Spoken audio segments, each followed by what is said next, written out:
You all in motions academy. बच्चों, जैसे कि आपको पता है हम हमारा नाउन टॉपिक कंप्लीट कर चुके हैं और हम कर रहे हैं इसका प्रैक्टिस सेशन। प्रैक्टिस सेशन में मैं ऑलरेडी आपको 10 क्वेश्चन करवा चुकी हूँ नाउन एंड नंबर से रिलेटेड। आई होप आपने वो क्वेश्चन सब अच्छे से किए होंगे और उनसे रिलेटेड जितनी भी बातें, जितने भी कॉन्सेप्ट मैंने आपको बताए, सब आपने अच्छे से रिवाइज किए होंगे। आज हम जिस केस की बात करने वाले हैं, जिस प्रैक्टिस सेशन में जिस केस को लेने वाले हैं, वो है आपका noun cases, noun and cases, और इसमें कुछ आपको नंबर के भी एग्जाम्पल्स मिलेंगे। बच्चों, आई होप आप सभी अच्छे से रिवाइज करके आए होंगे। तो चलिए आज का हमारा सेशन शुरू करते हैं। बच्चों, करने का तरीका आपको पता है, बहुत बार आप मेरे साथ प्रैक्टिस सेशन कर चुके हैं। फटाफट से इस क्वेश्चन को पढ़िए। यहाँ पे क्या मिस्टेक है, ए बी सी और डी। यहाँ पे डी तो नो एरर है, ए बी सी किस पार्ट में एरर है और क्या एरर है उसको रेक्टिफाई करके भी आपको लिखना है। चलिए बच्चों, फटाफट से इस क्वेश्चन को अटेम्प्ट कीजिए। तो बच्चे, क्वेश्चन क्या है? क्वेश्चन है he told me that it was his friend Shankar's house. तो फ्रेंड्स एंड शंकर्स दो अपोस्ट्रॉफी लगे हैं बच्चों। तो मुझे बताइए एक साथ क्या आप डबल अपोस्ट्रॉफी की फ्रेंड्स में भी लगा दिया और इसके बाद आने वाले दूसरे नाउन में भी आपने अपोस्ट्रॉफी लगा दिया, डबल अपोस्ट्रॉफी वाला केस बोलते हैं इसको। ऐसा हो सकता है क्या? ऐसा बिल्कुल नहीं हो सकता बच्चों। फ्रेंड्स और शंकर्स दोनों में अपोस्ट्रॉफी नहीं लगेगा, तो इसको करेक्ट करके भी तो लिखना है। तो मैंने आपको क्या बताया था कि पोजेशन केस दिखाना है, एक बार ऑफ यूज कर लो और एक बार अपोस्ट्रॉफी एस यूज कर लो। तो इसको कैसे लिखोगे? He told me that it was the house of his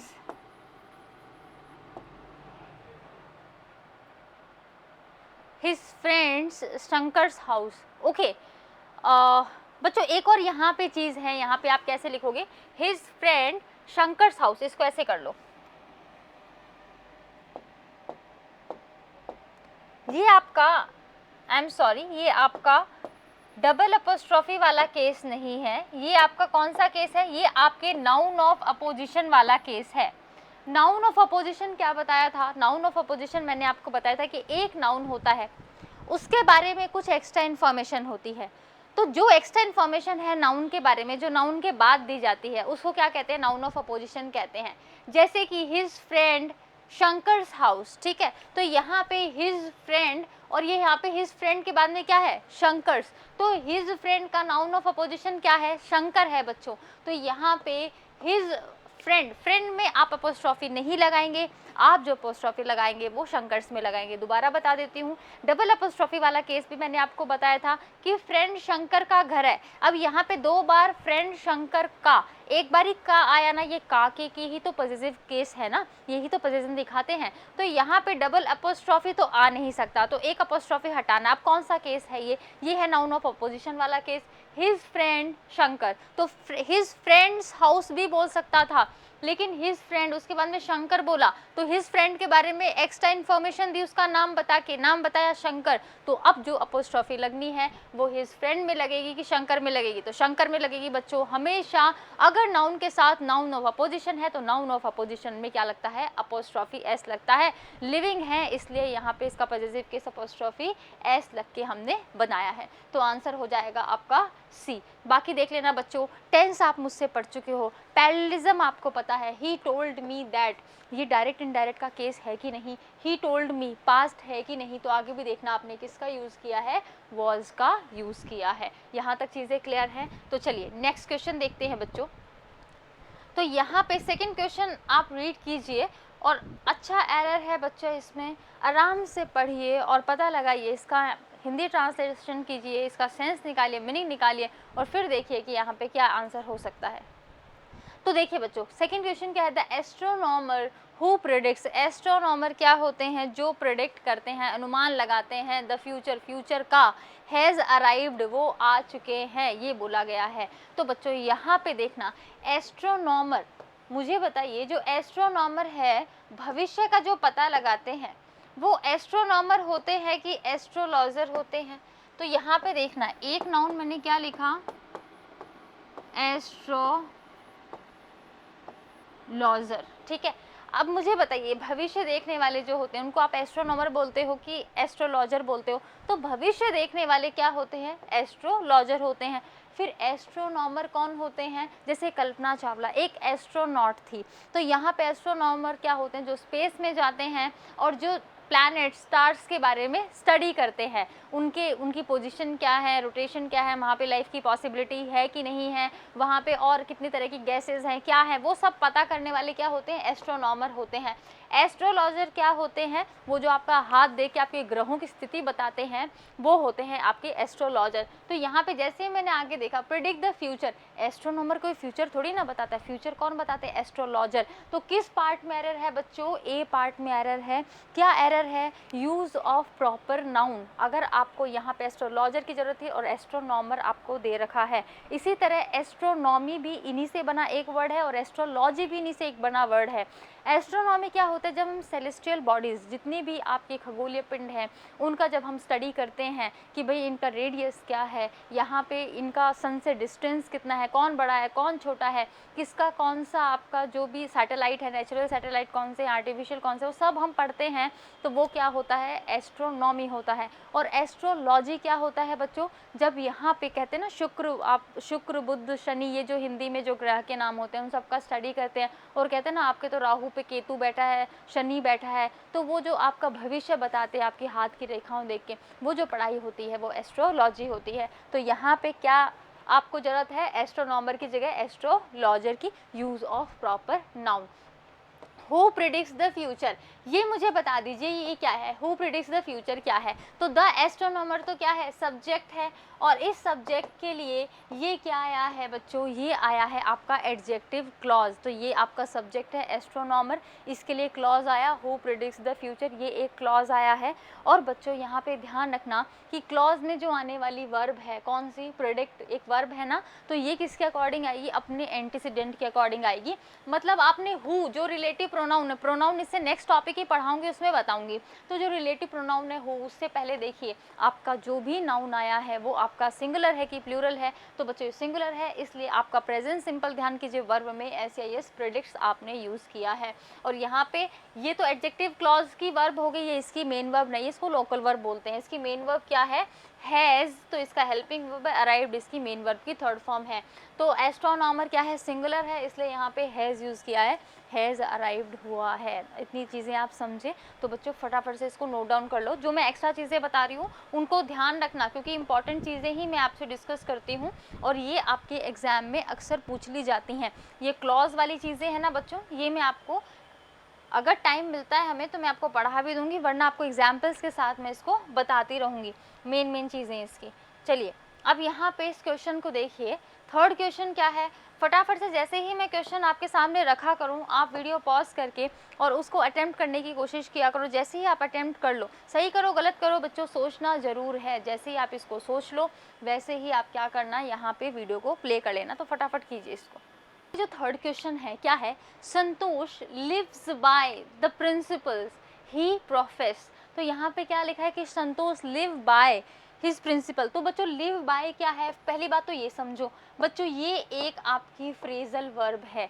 इस फ्रेजल वर्ब का मतलब क्या होता है कि अपने सिद्धांतों पर टिका रहना। लिव बाय द प्रिंसिपल मतलब, लिव बाय द प्रिंसिपल मतलब सिद्धांतों पर टिका रहना। तो किसी चीज़ को आप जो बहुत ज़्यादा फॉलो करते हैं उसको बोलते हैं लिव बाय, ठीक है। ब्लाइंडली फॉलो करना, ठीक है, किसी भी चीज़ को ब्लाइंडली फॉलो करना क्या होता है? लिव बाय होता है। ये फ्रेजल वर्ब है। फ्रेजल वर्ब के बारे में मैंने आपको बताया है, ऐसी वर्ब जिनमें प्रीपोजिशन या एडवर्ब लगे जिनके मतलब ही बदल जाते हैं। लिव का मतलब वैसे तो जीना होता है, लेकिन लिव बाय का मतलब क्या होता है? किसी चीज़ पर टिके रहना। और यहाँ पे किस चीज़ पर टिके रहना? अपने प्रिंसिपल सिद्धांतों पर। लेकिन अब यहाँ पे आप प्रिंसिपल का स्पेलिंग देखिए, क्या ये स्पेलिंग सही है क्या बच्चों? इस प्रिंसिपल का मतलब होता है प्रधानाचार्य, चीफ, जो आपने स्कूल में सुना होगा। लेकिन हम सिद्धांत की बात करें उसके लिए आपका प्रॉपर नाउन, जो आपका नाउन यूज होता है वो क्या होता है बच्चों? प्रिंसिपल होता है। अब यहाँ पे सिद्धांत, बहुत सारे सिद्धांत है तो प्रिंसिपल्स होता है। तो PAL नहीं होता, PLE होता है, इस चीज़ को ध्यान रखना। बी पार्ट में एरर है यूज़ ऑफ प्रॉपर नाउन। तो बच्चों देखो यहाँ पे मैं आपको डाइवर्सिटी देने की कोशिश कर रही हूँ, डाइवर्सिफाई आपका मैं जो पॉइंट ऑफ व्यू आउटलुक है वो बनाने की कोशिश कर रही हूँ। मैंने आपको यहाँ पे बहुत से तरह के क्वेश्चन दिए, देखो मैंने आपको करवाया, ठीक है। उसके अलावा कुछ क्वेश्चन के थ्रू मैं आपको मैसेज देने की कोशिश कर रही हूँ कि बच्चों इस तरह के क्वेश्चन भी आते हैं प्रॉपर यूज़ ऑफ नाउन, तो उस पर भी आप ध्यान रखेंगे। नेक्स्ट देखिए, फोर्थ आपका क्या है, that house is built of stone, कि वो जो घर है वो किसका बना हुआ है, स्टोन का बना हुआ है। तो किस पार्ट में एरर है बच्चों, सी पार्ट में एरर है। क्या एरर है, ये स्टोन यहाँ पे मटेरियल नाउन है कि नहीं, ये किसी चीज़ को बनाने के लिए काम में आ रहा है कि नहीं आ रहा। और ये जो मटेरियल नाउन है होते हैं, जो किसी चीज़ का मटेरियल बनते हैं, मतलब किसी चीज़ के लिए रॉ मटेरियल की तरह यूज़ होते हैं, मटेरियल किसी चीज़ को बनाने के लिए यूज़ होते हैं। तो मटेरियल नाउन जो होते हैं वो क्या होते हैं बच्चों, अनकाउंटेबल नाउन होते हैं, अनकाउंटेबल नाउन होते हैं। तो यहाँ पे अनकाउंटेबल नाउन में मुझे बताइए क्या इनका प्लूरल कभी बनता है, नहीं बनता ना। और यहाँ पे देखा स्टोन में क्या लगा रखा है, स्टोन्स लगा रखा है, तो यहाँ पे सी पार्ट में एरर हो जाएगा। आप क्या करेंगे, स्टोन में से ये एस हटा दो इसे करेक्ट करने के लिए। अच्छा अब मैं आपको एक ऐसा एग्जाम्पल बताती हूँ जब आप स्टोन में एस लगा भी सकते हैं, जैसे कि एग्जाम्पल देखिएगा बच्चों, एग्जाम्पल है ही थ्रू 5 stones on me, कि उसने मुझ पर क्या फेंके, 5 पत्थर फेंके, ये बोलना चाह रहे हैं बच्चों। तो यहाँ पे देखना, अब ये स्टोन्स में एस लगाना सही है कि गलत है, बिल्कुल सही है। क्यों, क्योंकि अब यहाँ पे जो स्टोन है ये कोई बिल्डिंग मटेरियल नहीं है, ये किसी चीज़ को बनाने काम में नहीं आ रहा। सिंपल बोला जा रहा है कि उसने मुझ पे उठा के 5 पत्थर मारे, तो यहाँ पे फेंके, उसने मुझ पे 5 पत्थर फेंके, तो स्टोन में एस लगना बिल्कुल सही है बच्चों। इस चीज़ को यहाँ पे नोट डाउन कर लीजिएगा कि कब तो आपको स्टोन में एस लगाना है, कब नहीं लगाना। देख लेना वो मटेरियल नाउन की तरह बिहेव कर रहा है कि नहीं कर रहा। तो एक अच्छा क्वेश्चन बन जाएगा अगर इस तरह का कोई क्वेश्चन आता है तो चलिए अपने क्वेश्चन पे वापस चलते हैं। अच्छा जैसे टेंस पढ़ा दिए हैं, सेंटेंस पे नज़र रखेंगे और टेंस पहचानने की कोशिश करेंगे। इज बिल्ट ऑफ, क्या ये पैसिव है कि नहीं, क्या यहाँ पे आपको बी की थर्ड, बी के साथ में वर्ब थर्ड देखने को मिल रही है कि नहीं मिल रही है, बिल्कुल मिल रही है। और यहाँ पे जो बच्चों बी प्लस वर्ब थर्ड है, क्या ये पैसिव स्ट्रक्चर होता है कि नहीं होता है, ये बिल्कुल पैसिव स्ट्रक्चर होता है। और ये पैसिव स्ट्रक्चर है, वर्ब है, ये यहाँ पे हाउस पे अपना एक्शन कर रही है। किसको बनाया जा रहा है, घर को बनाया जा रहा है। तो पैसिव स्ट्रक्चर पहले ग्रामेटिकली समझो और फिर मीनिंग के साथ समझो। ग्रामेटिकली क्या, बी प्लस वर्ब की थर्ड फॉर्म, और मीनिंग क्या, वर्ब का एक्शन सब्जेक्ट पर होना चाहिए, सब्जेक्ट पैसिव निष्क्रिय इनएक्टिव होना चाहिए, सब्जेक्ट कोई एक्शन नहीं करना चाहिए, वही होता है पैसिव सेंटेंस आपका। तो यहाँ पे कौन सा टेंस है बच्चों, यहाँ पे टेंस है प्रेजेंट सिंपल, प्रेजेंट सिंपल का ये पैसिव स्ट्रक्चर है। तो ये चीज़ें आपको समझ में आई तो फटाफट से नोट डाउन कर लीजिए। अच्छा अब मुझे बताइए, अनकाउंटेबल नाउन है, उसका प्लूरल नहीं बनता, क्या उससे पहले आर्टिकल ए और एन लगता है, क्या नहीं लगता। क्या उससे पहले एडजेक्टिव मैनी लगता है, क्या नहीं लगता। क्या फ्यू लगता है, क्या नहीं लगता।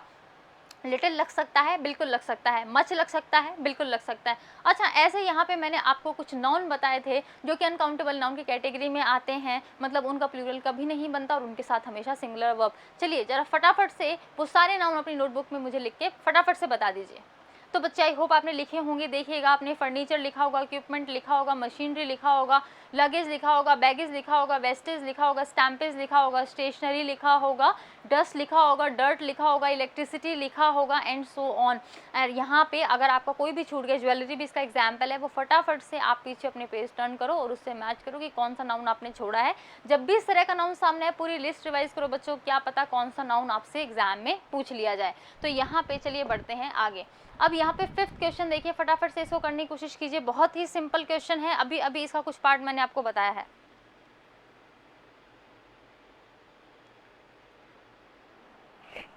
तो बच्चों यहाँ पे देखना, जो ये फिफ्थ क्वेश्चन है ये क्या दे रखा है यहाँ पे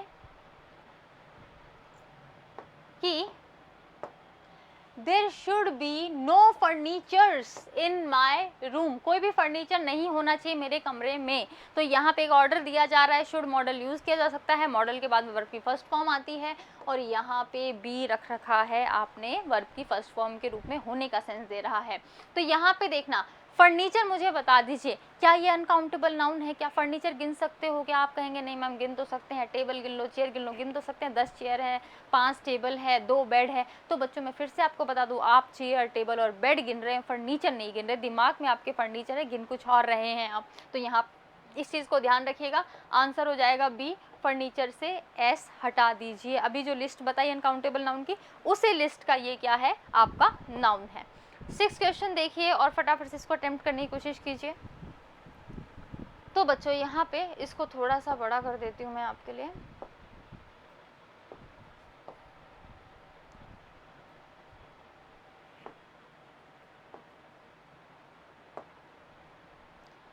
सिक्स्थ है, यू नो इट वेल, तुम अच्छे से जानते हो, that your success in life, की जो तुम्हारी सफलता है जिंदगी में, डिपेंड्स निर्भर करती है, नॉट ऑन माई एडवाइस, मेरी एडवाइस पे नहीं, बट ऑन समबडी एल्स, किसी और की एडवाइस पर, ये बोलना चाह रहे हैं किसी और के एडवाइस पर, मेरी एडवाइस पर निर्भर नहीं करती, किसी और के एडवाइस पर निर्भर करती है, यही बोलना चाह रहे हो। लेकिन यहाँ पे लिख क्या रखा है, यहाँ पे पता है क्या लिख रखा है कि तुम जानते हो, तुम अच्छे से जानते हो कि तुम्हारी सक्सेस है, तुम्हारी ज़िंदगी में तुम्हारी सक्सेस डिपेंड करती है मेरी एडवाइस पर नहीं बल्कि किसी और पर।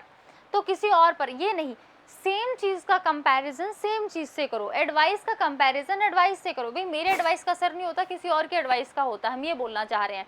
तो यहाँ पे देखना क्या गलती करी है कि यहाँ पे जो depends on, not on my advice, but आगे क्या लिखा है, but on somebody else, somebody else's advice, ये आपको बोलना पड़ेगा। क्या बोलना पड़ेगा,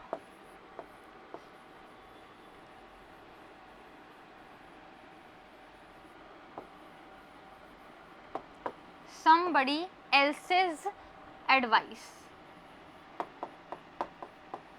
किसी और के एडवाइस पे डिपेंड करती है। अब आप क्या कर सकते हो, somebody else's के बाद में इस एडवाइस को आप यहाँ पे हटा भी सकते हो, क्योंकि यहाँ पे एडवाइस आपने पहले लिख लिया है। तो somebody else's या आप ये भी लगा के छोड़ सकते हो, केवल आप पॉजिटिव केस बना के छोड़ सकते हो। बच्चों ये जो पॉजिटिव केस है, आप बोलेंगे मैम ऐसा तो कुछ पढ़ा ही नहीं, तो बच्चों ये प्रोनाउन का पॉजिटिव केस है, इसको मैं प्रोनाउन में लेने वाली हूँ। लेकिन यहाँ पे एग्जाम्पल एक क्वेश्चन आया था तो मैंने यहाँ पे आपको दे दिया। तो देखना यहाँ पे ये जितने भी somebody else है या जितने भी else से रिलेटेड आपके जो भी आपके प्रोनाउन होते हैं, अब इसमें आपके दिमाग में क्वेश्चन क्या आता है कि अपोस्ट्रॉफी एस लगाएं तो किस में लगाएं, एल्स में लगाएं कि समबडी में लगाएं। तो हमेशा ध्यान रखना अपोस्ट्रॉफी एस किस में लगाना है, एल्स में आपको लगाना है बच्चों। ये चीज़ें मैं प्रोनाउन में आपको और अच्छे से बताऊंगी। और यहाँ पे सेम चीज़ का कंपैरिजन सेम चीज़ से, इसलिए समबडी एल्सेज एडवाइस बोलना जरूरी है। एडवाइस क्यों हटा सकते हैं, क्योंकि नाउन आपने पहले यूज़ कर लिया है, depends not on my advice but on somebody else's. अब यहाँ पे और भी चीज़ जैसे कि मैंने आपको बताया है, यहाँ पे पैरेललिज्म आप देख सकते हैं, यू नो इट वेल पूरा प्रेजेंट टेंस है, आगे भी देखना पूरा प्रेजेंट टेंस यूज़ हुआ है। अच्छा मुझे ये बता दीजिए कि जो वर्ब डिपेंड्स है ये किसके लिए आई है, तो बच्चों ये आपके सब्जेक्ट के लिए आई है, और सब्जेक्ट यहाँ पे क्या है, योर सक्सेस है।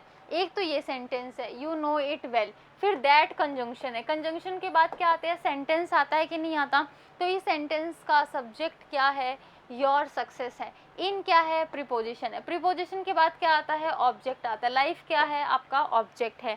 डिपेंड्स क्या है, आपकी इस सब्जेक्ट की वर्ब है। अब यहाँ पे देखिए योर सक्सेस, ये सिंगुलर है कि प्लूरल है, तो सिंगुलर है, सिंगुलर है तो यहाँ पे आपका क्या है, डिपेंड में एस लगा है, प्रेजेंट सिंपल टेंस। अब नॉट ऑन माई एडवाइस, मेरी एडवाइस पर निर्भर नहीं करती, बट ऑन समबडी एल्सेज, ये नॉट ओनली और बट ऑल्सो का कॉम्बिनेशन सुना होगा ना आपने, तो यहाँ पे नॉट ओनली, ओनली हटा दिया और बट से ऑल्सो हटा दिया, ये नॉट बट का कॉम्बिनेशन बना दिया है। तो ये बच्चों चीज़ें आप थोड़ी सी ध्यान रखना। तो पता चला किस पार्ट में एरर है, आपकी एरर है क्या, किस पार्ट में एरर है, डी पार्ट में एरर है, समबडी एल्सेज आएगा यहाँ पे, क्यों आएगा मैंने डिटेल में आपको समझा दिया।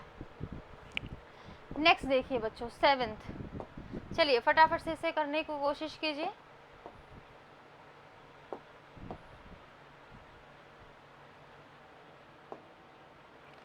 ही informed me that he had gone to one of the minister's residence and stayed there all night। बच्चों मैंने कुछ जानबूझ के आपको ऐसे क्वेश्चन दिए हैं जो यहाँ पे आपके नोट्स में अभी मैंने नहीं करवाए, मैंने इनके लिए क्वेश्चन छोड़ के रखे थे कि क्वेश्चंस के थ्रू आपको बताऊंगी। थोड़ा मैं आपको ये भी बताना चाहती थी बच्चों, हमेशा ऐसा नहीं होता कि जो कुछ आपके नोट्स में वही आपके एग्जाम में आए, एग्जाम में आपके हटके चीज़ें भी आती हैं, तो बी रेडी फॉर दैट। इसके लिए आप रेफरेंस बुक पढ़ते रहिए, बहुत सारे क्वेश्चन पेपर लगाते रहिए, कहीं ना कहीं आपको नए क्वेश्चन दिखें जहाँ पे भी, और वो जिस भी टॉपिक से रिलेटेड हो उसको अपने नोटबुक में नोट करते रहिए। तो यहाँ पे जो आपका एरर है आपके लिए नया है इसलिए मैं ही बता देती हूँ उसको। इसमें सी पार्ट में एरर है। क्या एरर है? जब भी आपको बच्चों वन ऑफ द का स्ट्रक्चर मिले, वन ऑफ के बाद में नाउन आएगा और उसमें अगर आपको पॉजिटिव केस बनाना हो तो यहाँ पे नाउन में अपोस्ट्रोफी एस नहीं लगता है। आप कैसे बनाओगे? आप इसको बनाओगे कैसे? यहाँ पे डबल ऑफ लगेगा, एक तो वन ऑफ के बाद में एक इससे पहले, तो क्या लिखोगे? The residence of one of the minister, आप ऐसे लिखोगे बच्चों। तो इसको यहाँ पे नोट डाउन कर लीजिए। रूल क्या लिखेंगे कि वन ऑफ के बाद में इस तरह नाउन आए उसमें अपोस्ट्रोफी एस नहीं लगेगा, आप इस तरह बनाओगे the residence of one of the minister. इसको फटाफट से नोट डाउन कर लीजिए। यहाँ देखो बच्चों, क्या मैंने जो ये लिखा है यहाँ पे, इसमें कोई एरर आपको दिख रहा है क्या? इसमें बिल्कुल एरर है बच्चों। क्या है यहाँ पे? मिनिस्टर की बजाय क्या होना चाहिए? मिनिस्टर्स होना चाहिए। बच्चों ये वन ऑफ द स्ट्रक्चर जो होता है, अभी देखो सारे क्या हैं आपके सब्जेक्ट वर्ब एग्रीमेंट का पार्ट है, लेकिन मुझे यहाँ पे क्वेश्चन आया है तो मुझे इसका थोड़ा बेसिक बताना पड़ेगा यहाँ पे आपको, तो थोड़ा ध्यान से सुनिएगा। ये वन ऑफ द जो स्ट्रक्चर होता है, जैसे मैंने ये लिखा, ये जो नाउन आता है ना बच्चों इसके बाद, ये हमेशा अगर आपका काउंटेबल है तो हमेशा प्लूरल होगा। क्या होगा? प्लूरल होगा। तो यहाँ पे वन ऑफ मिनिस्टर नहीं लिखेंगे, मिनिस्टर्स लिखेंगे। अब आप ये समझिए कि मैं यहाँ पे डबल ऑफ लगा के क्यों बना रही हूँ, ये मिनिस्टर में एस लगना यहाँ पे क्यों गलत है? क्योंकि वन ऑफ के बाद में मैंने अभी क्या बताया? प्लूरल नाउन आएगा। अब प्लूरल आप इस मिनिस्टर को लिखोगे कि इस रेजिडेंस को, ये आपका क्या होता है? ये आपका हो जाता है डिबेट वाली बात। अब जैसे आप अगर मिनिस्टर्स को प्लूरल लगा के उसमें अपोस्ट्रोफी लगाते हैं तो इसका मतलब पता है क्या निकला? कि बहुत सारे मंत्री हैं उनमें से एक का रेजिडेंस, उसका मतलब ये निकला। लेकिन अगर आप क्या करते हैं, एक मिनट बच्चों, अगर आप ये अपोस्ट्रोफी यहाँ से यहाँ पे नहीं लगाते हैं और क्या करते हैं, ये तो मिनिस्टर रहने देते हैं और यहाँ पे रेजिडेंसेस इसमें अपोस्ट्रोफी लगाते हैं, तो इसका मतलब क्या निकला कि मिनिस्टर के बहुत सारे एक मिनिस्टर के बहुत सारे रेजिडेंस है उसमें से एक, तो बहुत सारे मिनिस्टर्स के जितने भी रेजिडेंस है उनमें से एक, या फिर एक मिनिस्टर के बहुत सारे रेजिडेंस है उनमें से एक। दो अलग अलग मीनिंग निकल गए जब मैं मिनिस्टर में अपोस्ट्रोफी लगाती हूँ, जब मैं रेजिडेंसेस में अपोस्ट्रोफी लगाती हूँ। इसी कन्फ्यूज़न को अवॉइड करने के लिए क्या करते हैं, अपोस्ट्रोफी ना इसमें हम बोलेंगे, हम ऑफ के साथ बनाएंगे। तो यहाँ पे रेजिडेंस को पहले ले लिया, उसके बाद में ऑफ, और ऑफ के बाद में of one of the ministers कर दिया यहाँ पे। तो वन ऑफ के बाद तो आपका पता है नाउन आपका प्लूरल ही आना चाहिए, इसलिए यहाँ पे मिनिस्टर्स किया है। तो क्योंकि आप वन ऑफ द मिनिस्टर्स मतलब मिनिस्टर्स में से एक, वन ऑफ क्या है बच्चों? एक ग्रुप में से आप एक को छांट रहे हो, तो वो ग्रुप दिखाओ तो सही। ग्रुप दिखाने के लिए आपको प्लूरल उसको दिखाना पड़ेगा, तो आपने मिनिस्टर्स यहाँ पे लिखा है, इस चीज़ को ध्यान रखिएगा। तो इस चीज़ को फटाफट से नोट डाउन कर लीजिए अपनी लैंग्वेज में। जो भी आपको इंपॉर्टेंट कॉन्सेप्ट दिखता है अपनी लैंग्वेज में फटाफट से नोट कर लिया करो। हालांकि आगे आएगा लेकिन कोई प्रॉब्लम नहीं है इसको यहीं पढ़ने में। अब 8th देखिए बच्चों, 8th क्या दिया? The buildings roof needs, building की जो रूफ है, बिल्डिंग की रूफ को ज़रूरत है, नीड्स रिपेयरिंग, उसको रिपेयर करने की ज़रूरत है, अदरवाइज नहीं तो इट मे फॉल डाउन, वो गिर सकती है, and result into many persons death, और इसका परिणाम क्या निकलेगा? बहुत सारे लोगों की मृत्यु हो सकती है, ये बोला गया है। तो बच्चों यहाँ पे मुझे बताइए, जो आपने पॉजिटिव केस लिया है बिल्डिंग्स रूफ, तो बिल्डिंग की छत। अब यहाँ पे जो बिल्डिंग है जिसमें आपने अपोस्ट्रॉफी एस लगा के पजेसिव केस बनाया है। बिल्डिंग लिविंग है कि नॉन लिविंग है? तो बच्चों जो बिल्डिंग है वो आपकी क्या है, नॉन लिविंग है। और नॉन लिविंग का पजेसिव केस क्या कभी अपोस्ट्रॉफी एस लग के बनता है क्या? ये तो स्पेशल केस में भी नहीं है। स्पेशल केस में मैंने आपको क्या बताया, कोई पर्सोनिफिकेशन हो, कोई आपका टाइम, डिस्टेंस, वेट, स्पेस, इस तरह की कोई चीज़ हो, और भी बहुत सारे रूल्स बताए थे, उसमें किसी रूल में ये नहीं बैठता है। तो आप यहाँ पे नॉन लिविंग का पजेसिव केस ऑफ लगा के बनाएंगे। तो कैसे बनाएंगे? The roof of the building, the roof of the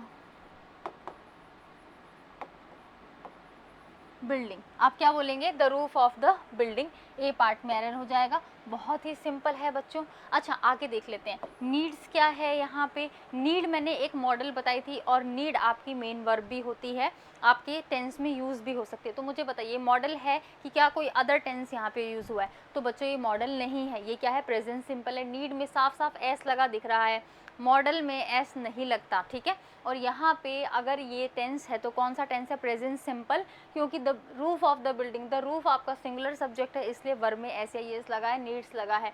अब नीड वॉट ट्रांजिटिव वर्ब है। कैसी वर्ब है? ट्रांजिटिव, क्योंकि वॉट का आंसर दे रही है।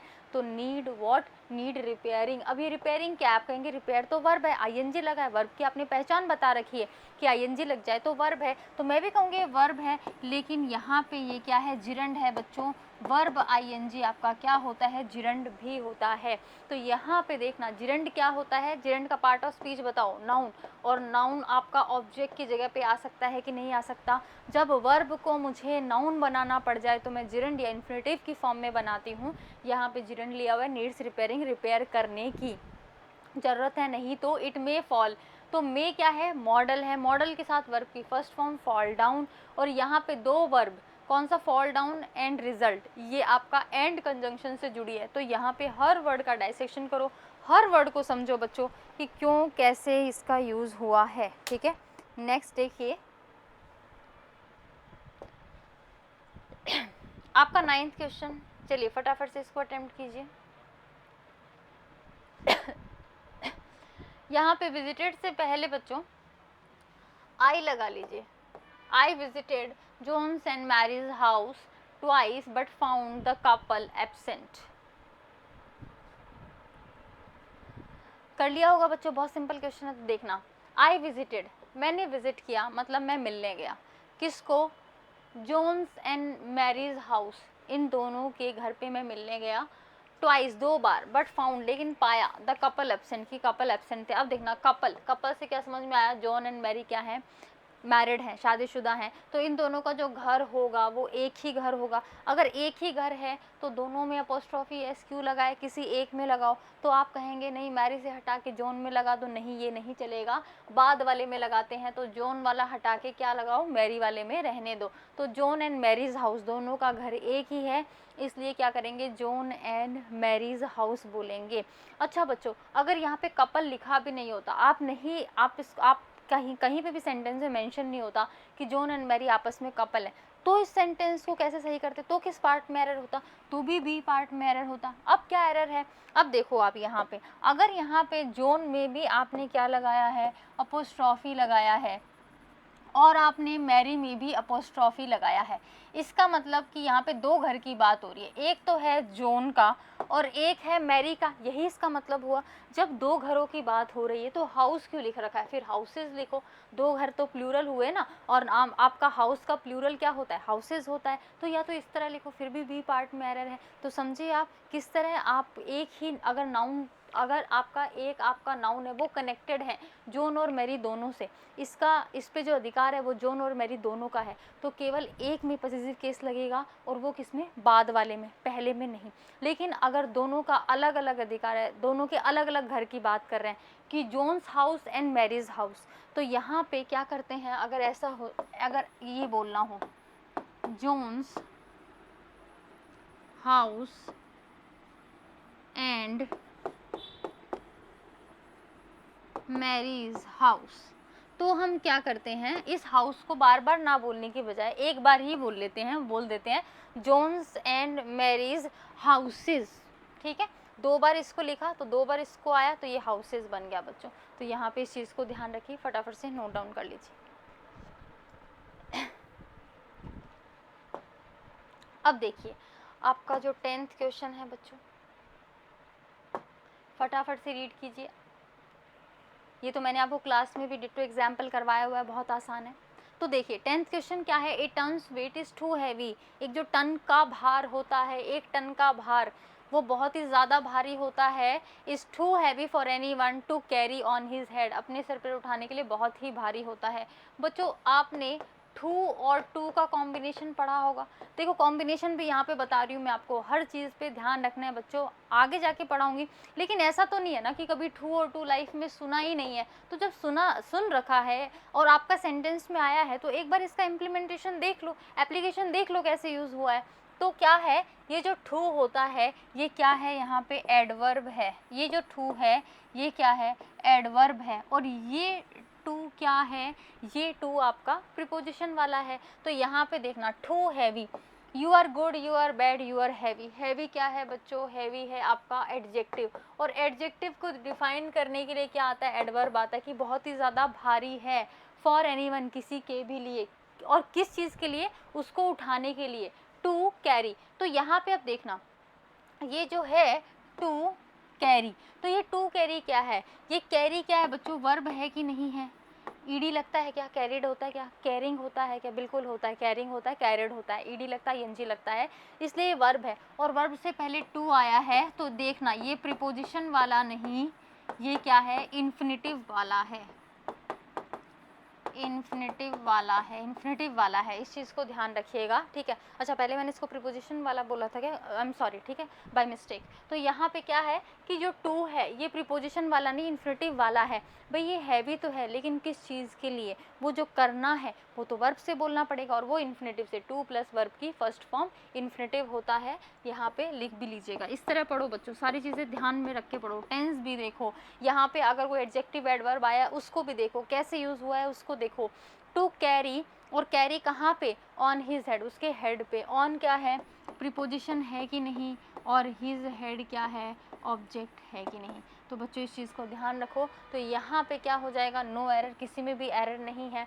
बच्चे क्या करेंगे, इस 8 टन्स वेट को क्या कहेंगे कि भाई ये तो क्या है, नॉन लिविंग है, तो यहाँ पे ऑफ लगना चाहिए था, वेट ऑफ ए टन इस तरह होना चाहिए था। लेकिन आपको पता है कि कभी आपको वेट दिखाना हो, डिस्टेंस दिखाना हो, स्पेस दिखाना हो, टाइम दिखाना हो, तो आप एपोस्ट्रॉफी एस का यूज़ कर सकते हैं। आपको रेजर्स लेंथ, निडल्स पॉइंट, ए वीक्स लीव, ए डेज लीव, ये सब आपको याद होंगे आई होप। तो बच्चों ये रहे आपके 10 क्वेश्चन आपके नाउन और केसेस से रिलेटेड। आई होप मैंने आपको रूल्स रिवाइज करवाए और कुछ नए रूल भी बताए। तो बच्चों इन सबको यहाँ पे ध्यान रखिएगा, अच्छे से रिवाइज करते रहिए। चलिए अब बात कर लेते हैं हमारी वोकैब की। तो बच्चों एंटोनिम हेडिंग डालिए, एंटोनिम हम यहाँ पे देखेंगे। तो यहाँ पे देखिए बच्चों, एंटोनिम में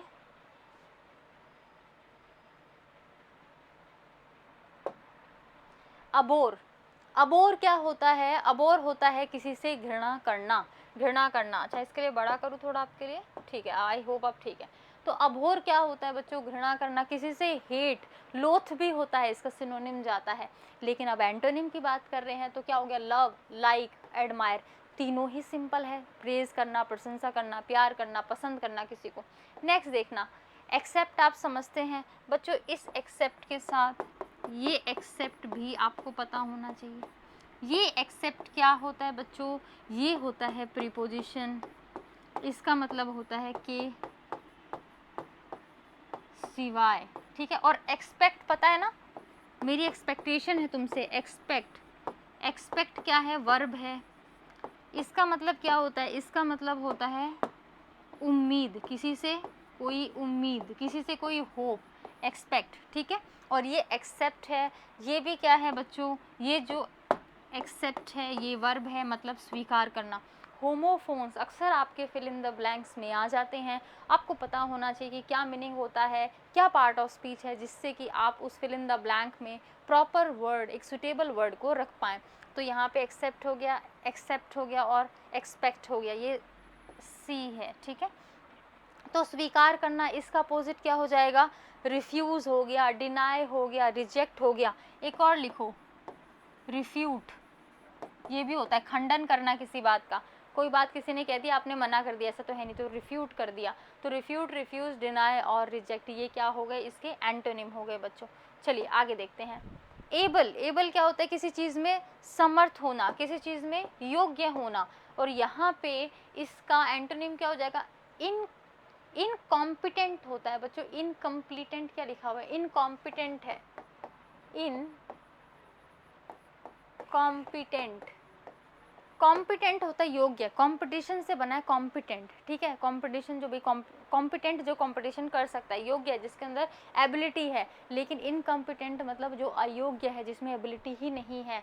और एबल का अनेबल तो आप समझते ही हैं बच्चों। ध्यान क्या रखना है, देखो ये इन, अन और ए, ये सब लग के एंटोनिम बनते हैं। आपको ध्यान रखना है कि कब किसका एंटोनिम इन लग के बनता है, कब अन लग के बनता है, ये चीज़ आपको ध्यान रखनी है।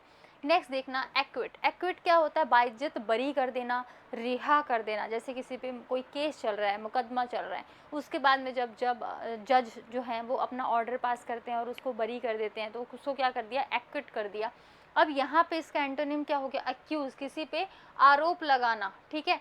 इम्पीच, इम्पीच होता है बच्चों, इम्पीचमेंट आपने सुना होगा कॉन्स्टिट्यूशन में, कि अगर प्रेसिडेंट अपना काम अच्छे से नहीं कर रहे हैं, अगर कॉन्स्टिट्यूशन को फॉलो नहीं कर रहे हैं, इनकैपेबल है, तो आपकी जो पार्लियामेंट है वो उन पर क्या करती है, इम्पीचमेंट चलाती है। महाअभियोग जिसको हिंदी में बोलते हैं, उनको उनके पद से हटाने के लिए इम्पीचमेंट चलाया जाता है। वहीं से बना है इम्पीच, मतलब उन पे किसी तरह के आरोप लगाती है कि उन्होंने अनकॉन्स्टिट्यूशनल कुछ एक्ट किया है, या फिर उनके प्रेसिडेंट बनने की इनकैपेबिलिटी है, तो उन पे वो आरोप लगाना क्या होता है, इम्पीच होता है। और किसी पर कोई चार्ज लगाना, आरोप लगाना, ठीक है। तो एक्यूज, चार्ज, इम्पीच, इनका मतलब क्या है, आरोप लगाना।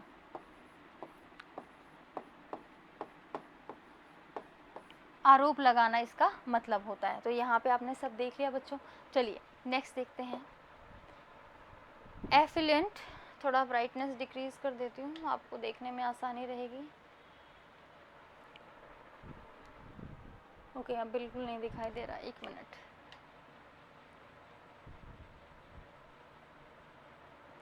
हाँ बच्चों, आई होप ये अब आपको अच्छे से विजिबल है। तो यहाँ पे देखिए, एफ्लुएंट क्या होता है, धनी, ठीक है। जिसके पास अच्छा खासा पैसा होता है उसको क्या बोलते हैं, एफ्लुएंट बोलते हैं। तो इसका एंटोनिम क्या हो जाएगा, डेस्टिट्यूट, अच्छा वर्ड है, पूछा गया है। और पॉपर, ठीक है। बाकी पुअर तो आपको पता ही है। डेस्टिट्यूट, पेनीलेस, ठीक है, जिसके पास बिल्कुल भी पैसे नहीं है। पॉपर होता है जो बहुत ही गरीब होता है, उसको क्या बोलते हैं, पॉपर बोलते हैं। नेक्स्ट देखना बच्चों, अबैट होता है किसी को उकसाना, किसी को कोई गलत काम करने के लिए उकसाना। और इसका जो एंटोनिम हो जाएगा वो किसी को डिस्करेज करना। तो प्रिवेंट, किसी को रोकना, ठीक है। अबेट मतलब गलत काम करने के लिए बोलना, प्रिवेंट मतलब उसको रोकना, ठीक है। हिंडर, हिंडर भी उसका डायरेक्ट एंटोनिम नहीं है, लेकिन हाँ कुछ मिलता जुलता है। हिंडर होता है किसी के काम में रुकावट डालना, बाधा डालना, ऑब्स्ट्रक्ट करना। डिस्करेज, डिस्करेज तो आप समझते ही हैं, ठीक है। तो यहाँ पे इसको नोट डाउन कर लीजिए। नेक्स्ट देखते हैं बच्चों, अबेट। अबेट होता है कम होना, किसी का प्रभाव कम होना क्या होता है, अबेट होता है। और यहाँ पे इसका एंटोनिम क्या हो जाएगा, इंक्रीज, बढ़ाना, राइज, बढ़ाना। ऑगमेंट होता है किसी चीज़ में और ज़्यादा इंक्रीज करना, ऑगमेंट करना। अबेंडन होता है किसी चीज़ को त्याग देना, छोड़ देना। जैसे अबेंडेंड चाइल्ड आपने सुना होगा, ऐसा बच्चा जिसको त्याग दिया गया हो, उसके पेरेंट्स उसको छोड़ के चले गए हैं, वो होता है अबेंडेंड चाइल्ड। तो यहाँ पे इसका एंटोनिम क्या है, परस्यू, मतलब आप किसी चीज़ को जारी रखते हैं, छोड़ नहीं रहे, जारी रख रहे हैं, परस्यू। चीज़, किसी का पीछा करना, छोड़ नहीं रहे हैं बल्कि उसके पीछे पड़े हुए हैं।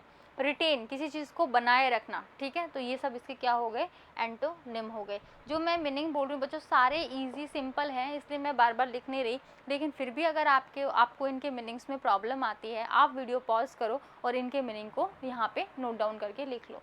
नेक्स्ट देखना, एडिक्वेट। एडिक्वेट होता है कि प्रचुर मात्रा में, या फिर जितना आपका क्वांटिटी रिक्वायर्ड है उतना, एडिक्वेट क्वांटिटी। अब यहाँ पे इसका एंटोनिम क्या हो जाएगा, स्कैंटी। स्कैंटी और शॉर्टेज मतलब कमी होना किसी चीज़ की, मतलब एडिक्वेट पर्याप्त नहीं है, कम है, ठीक है। तो वो उसके एंटोनिम हो जाएंगे। 10th क्या है? एडमायर। एडमायर क्या होता है? किसी की प्रशंसा करना। ये तो मैंने आपको आज ही अपने एंटोनिम में वर्ड आया है, प्रेज करना, तारीफ करना। तो इसका अपोजिट क्या हो जाएगा? सेंसर आपने सुना है, निंदा करना। क्रिटिसाइज आपने सुना है, निंदा करना। कंडम आपने सुना है, निंदा करना। तो यहाँ पे ये सब इसके क्या हो जाएंगे? एंटोनिम हो जाएंगे। बच्चों नोट डाउन कर लीजिए। सेंसर भी लिख लीजिए, ये भी क्या होता है? निंदा करना होता है। अच्छा वर्ड है, एग्जाम में पूछ लिया जाता है।